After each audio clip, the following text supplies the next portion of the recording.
Assalamualaikum warahmatullahi wabarakatuh. Alhamdulillahi haqqa hamdi. Ashhadu an la ilaha illallah wa ashhadu anna Muhammadan abduhu wa rasuluh. Sallallahu alaihi wasallam, la nabiyya ba'dah. Allahumma salli ala Muhammad wa ala ali Muhammad. A'udzu billahi minasy syaithanir rajim. Bismillahirrahmanirrahim.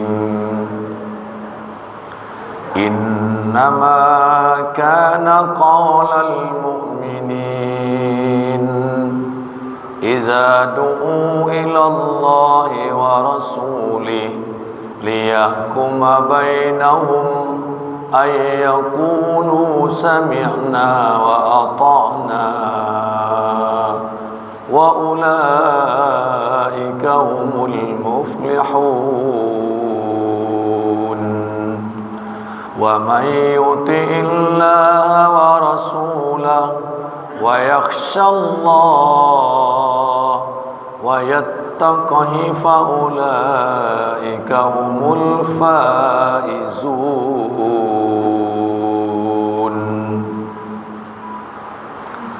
Surat Nur ayat 51-52.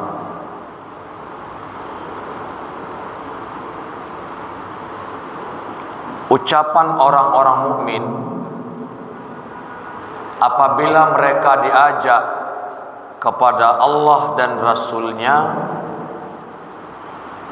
agar memutuskan perkara di antara mereka, mereka berkata, kami mendengar dan kami akan taat.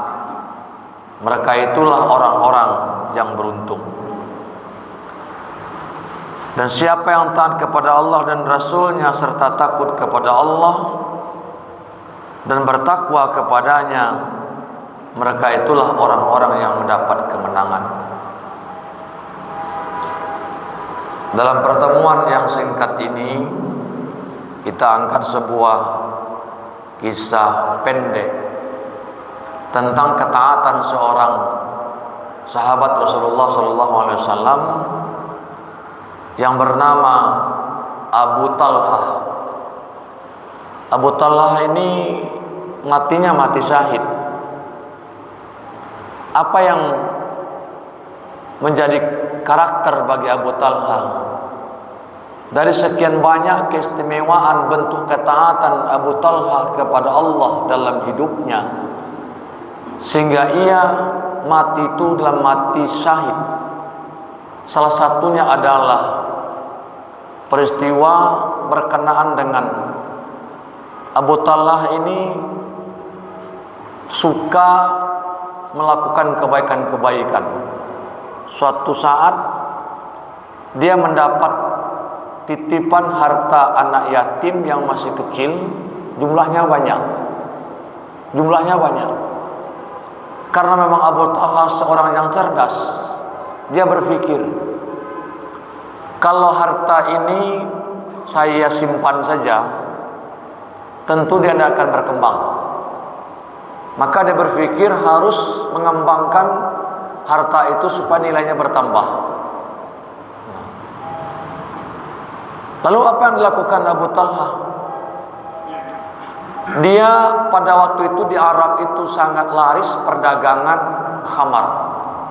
Waktu itu khamar belum diharamkan. Lalu dia beli khamar yang banyak. Dia tahu tempat menjualnya. Kalau dijual ke daerah negeri Sam, daerah-daerah dingin, itu cepat laku dan harganya mahal.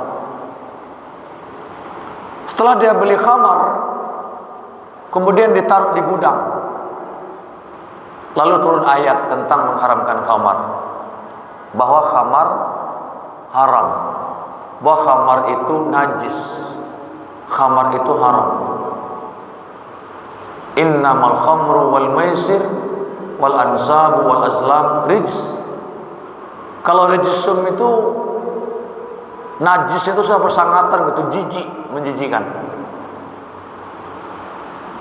Coba bayangkan, sekian banyak sudah dibeli, dimodali, lalu turun perintah bahwa khamar itu haram, khamar itu najis.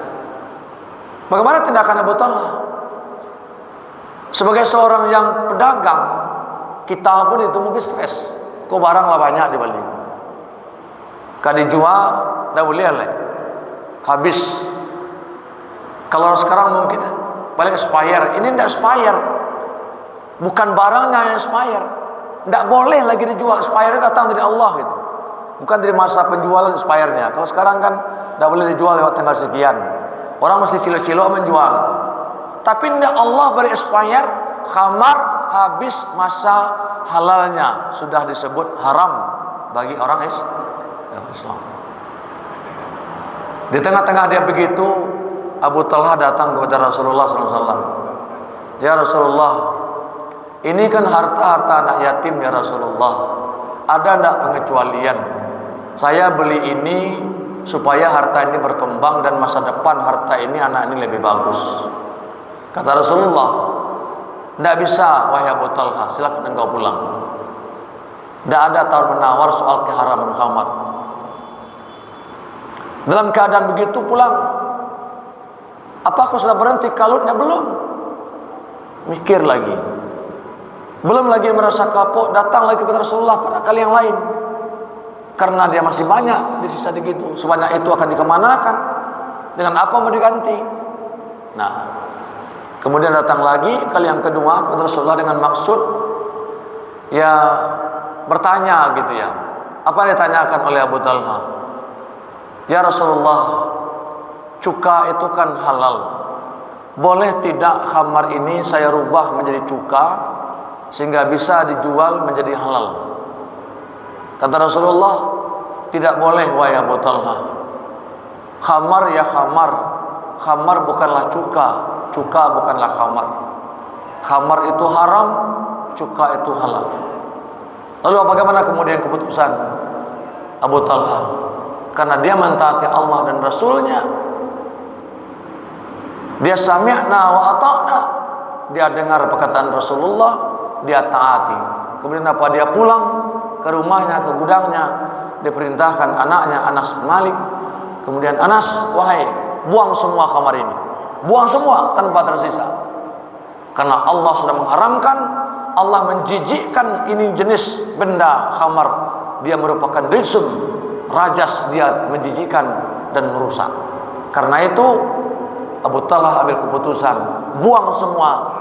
Kemudian Abu Talha, begitulah sikapnya ketika berhadapan dengan hukum Allah Subhanahu wa ta'ala. Maka Allah mengatakan dalam Al-Quran, siapa mentaati Allah dan Rasulnya dan dia khawatir, maka Allah akan berikan keuntungan kepadanya. Jadi kita semua senantiasa bisa mempedomani sikap Abu Talha ini.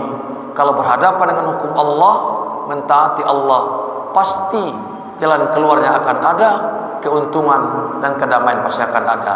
Toh kemudian Abu Talha tidak miskin, dia adalah mati dikenal dengan seorang sahabat yang mati dalam keadaan mati syahid, karena dia terkenal dari beberapa waktu, dari satu cara ke cara lain, senantiasa mentaati hukum Allah Subhanahu wa ta'ala, meskipun dia mengalami kerugian material yang luar biasa pada saat itu.